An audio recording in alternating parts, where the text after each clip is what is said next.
Leo ഇപ്പോൾ ചെയ്തുകൊണ്ടിരിക്കുന്ന ഈ ഒരു പ്രവൃത്തി മഴക്കാലത്ത് ഒരു പെറ്റ്സും ചെയ്യാൻ പാടില്ല.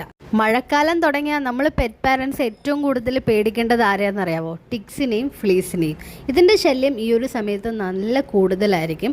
അതുകൊണ്ട് പറമ്പിൽ കളിക്കാൻ പോകരുത്, ചെടിയുടെ അടുത്ത് പോകരുത്, മണ്ണിൽ കളിക്കരുത് എന്നൊന്നും പറഞ്ഞാൽ ഇവരത് അനുസരിക്കാനൊന്നും പോകുന്നില്ല. സോ നമുക്ക് ചെയ്യാൻ പറ്റുന്ന കാര്യം എന്താണെന്ന് വെച്ചാൽ, നമ്മുടെ വീടുകളിൽ കാട് പിടിച്ച് കിടക്കുന്ന ചെടികളൊക്കെ ഉണ്ടെങ്കിൽ അതൊക്കെ നന്നായിട്ടൊന്ന് ട്രിം ചെയ്ത് കൊടുക്കണം.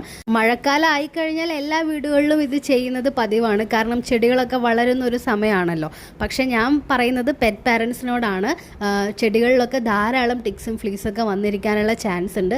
സോ അവരതിൻ്റെ അടുത്ത് പോയി കളിക്കുമ്പം അത് അവരുടെ ബോഡിയിലോട്ടും വരാനുള്ള ചാൻസ് വളരെ കൂടുതലാണ്. അതുകൊണ്ട് നന്നായിട്ട് ചെടികളൊക്കെ ഒന്ന് ട്രിം ചെയ്ത് കൊടുക്കാൻ മറക്കണ്ട കേട്ടോ. അപ്പോൾ നിങ്ങൾ വിചാരിക്കും, എന്നിട്ടാണോ ലിയോ ഇങ്ങനെയൊക്കെ കളിക്കുന്നതെന്ന്. ഇത് ഇപ്പോൾ എടുത്ത വീഡിയോ ഒന്നും അല്ല, ഇത് പഴയ വീഡിയോ ആണ്. നിങ്ങൾക്ക് റിലേറ്റ് ചെയ്യാൻ വേണ്ടിയിട്ട് ഞാൻ തപ്പിപ്പിടിച്ചെടുത്തതാണ്.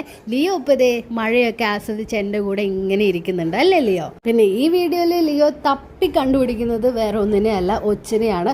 ഒച്ചും മഴക്കാലത്ത് പെറ്റ് പാരൻസ് പേടിക്കേണ്ട ഒരു വിഷയം തന്നെയാണ്. അപ്പോൾ ഇനി അങ്ങോട്ട് ഒച്ചും ലിയോയും ഞങ്ങളും തമ്മിലുള്ള ഒരു യുദ്ധം തന്നെയായിരിക്കും നടക്കാൻ പോകുന്നത്.